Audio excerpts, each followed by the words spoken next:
Comme tous les êtres opprimés de l'histoire, l'esclave moderne a besoin de sa mystique et de son Dieu pour anesthésier le mal qui le tourmente et la souffrance qui l'accable.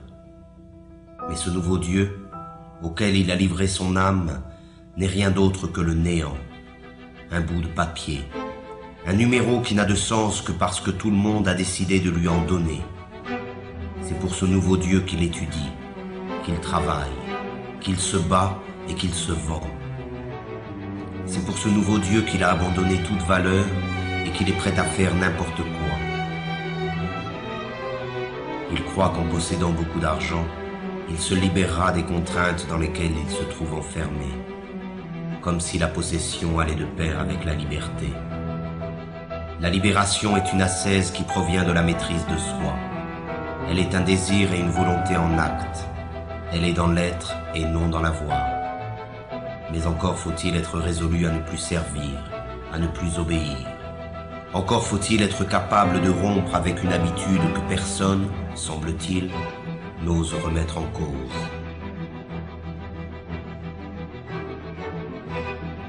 Or, l'esclave moderne est persuadé qu'il n'existe pas d'autre alternative à l'organisation du monde présent. Il s'est résigné à cette vie car il pense qu'il ne peut y en avoir d'autre. Et c'est bien là que se trouve la force de la domination présente. Entretenir l'illusion que ce système, qui a colonisé toute la surface de la Terre, est la fin de l'histoire. Il a fait croire à la classe dominée que s'adapter à son idéologie revient à s'adapter au monde tel qu'il est et tel qu'il a toujours été. Rêver d'un autre monde est devenu un crime, condamné unanimement par tous les médias et tous les pouvoirs. Le criminel est en réalité celui qui contribue, consciemment ou non, à la démence de l'organisation sociale dominante. Il n'est pas de folie plus grande que celle du système présent.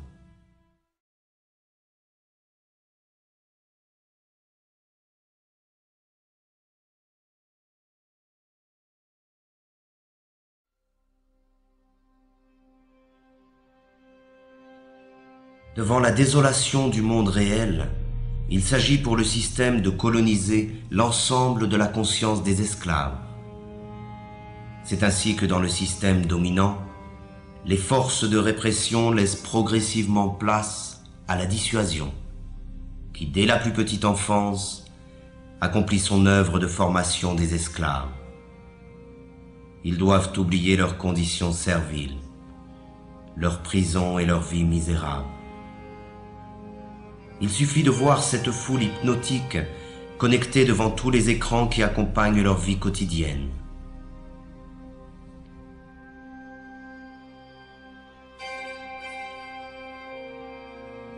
Ils trompent leur insatisfaction permanente dans le reflet manipulé d'une vie rêvée, faite d'argent, de gloire et d'aventure.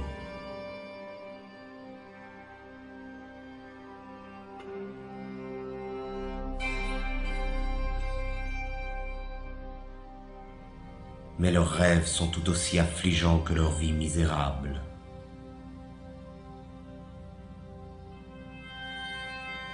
Il existe des images pour tous et partout.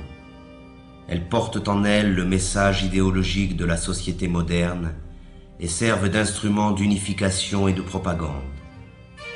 Elles croissent à mesure que l'homme est dépossédé de son monde et de sa vie.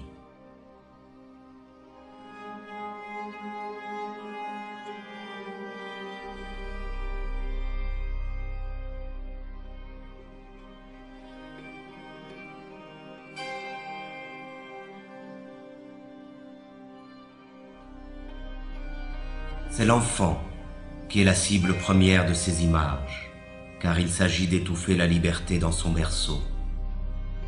Il faut les rendre stupides et leur ôter toute forme de réflexion et de critique.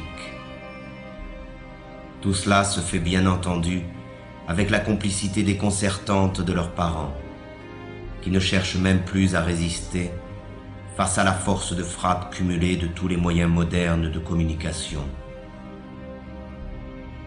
Ils achètent eux-mêmes toutes les marchandises nécessaires à l'asservissement de leur progéniture.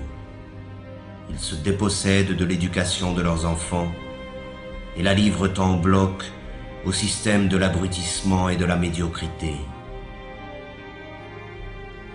Il y a des images pour tous les âges et pour toutes les classes sociales.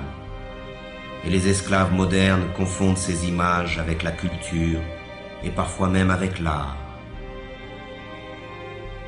On fait appel aux instincts les plus sordides pour écouler les stocks de marchandises. Et c'est encore la femme, doublement esclave dans la société présente, qui en paie le prix fort. Elle en est réduite à être un simple objet de consommation. La révolte elle-même est devenue une image que l'on vend pour mieux en détruire le potentiel subversif. L'image est toujours aujourd'hui la forme de communication la plus simple et la plus efficace. On construit des modèles, on abrutit les masses, on leur ment, on crée des frustrations. On diffuse l'idéologie marchande par l'image, car il s'agit encore et toujours du même objectif: vendre des modes de vie ou des produits, des comportements ou des marchandises, peu importe, mais il faut vendre.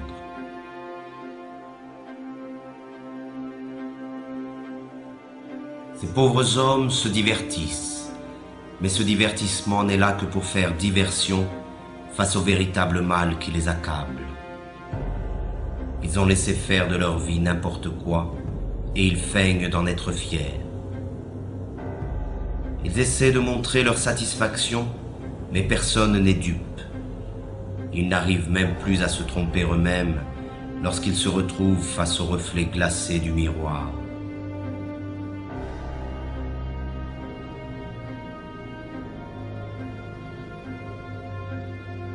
Ainsi, ils perdent leur temps devant des imbéciles censés les faire rire ou les faire chanter, les faire rêver ou les faire pleurer.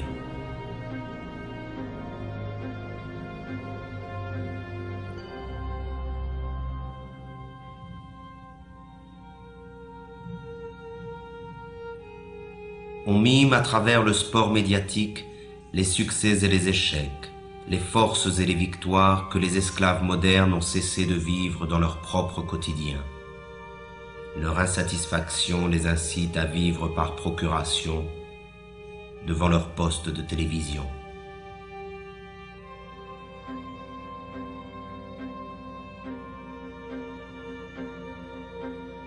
Tandis que les empereurs de la Rome antique achetaient la soumission du peuple avec du pain et les jeux du cirque, aujourd'hui c'est avec les divertissements et la consommation du vide que l'on achète le silence des esclaves.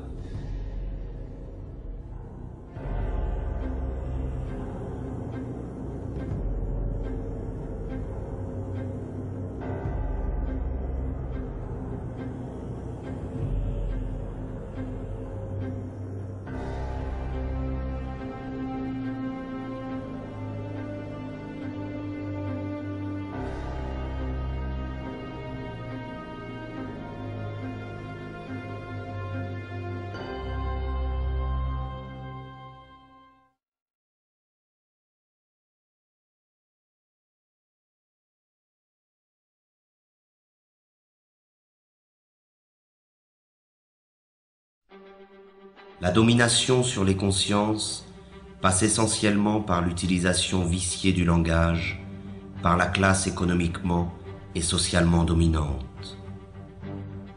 Étant détenteur de l'ensemble des moyens de communication, le pouvoir diffuse l'idéologie marchande par la définition figée, partielle et partiale qu'il donne des mots. Les mots sont présentés comme neutres et leur définition comme allant de soi. Mais sous le contrôle du pouvoir, le langage désigne toujours autre chose que la vie réelle. C'est avant tout un langage de la résignation et de l'impuissance, le langage de l'acceptation passive des choses telles qu'elles sont et telles qu'elles doivent demeurer. Les mots travaillent pour le compte de l'organisation dominante de la vie. Et le fait même d'utiliser le langage du pouvoir nous condamne à l'impuissance. Le problème du langage est au centre du combat pour l'émancipation humaine. Il n'est pas une forme de domination qui se surajoute aux autres. Il est le cœur même du projet d'asservissement du système totalitaire marchand. C'est par la réappropriation du langage, et donc de la communication réelle entre les personnes, que la possibilité d'un changement radical émerge de nouveau. C'est en cela que le projet révolutionnaire rejoint le projet poétique. Dans l'effervescence populaire, la parole est prise et réinventée par des groupes étendus. La spontanéité créatrice s'empare de chacun et nous rassemble tous.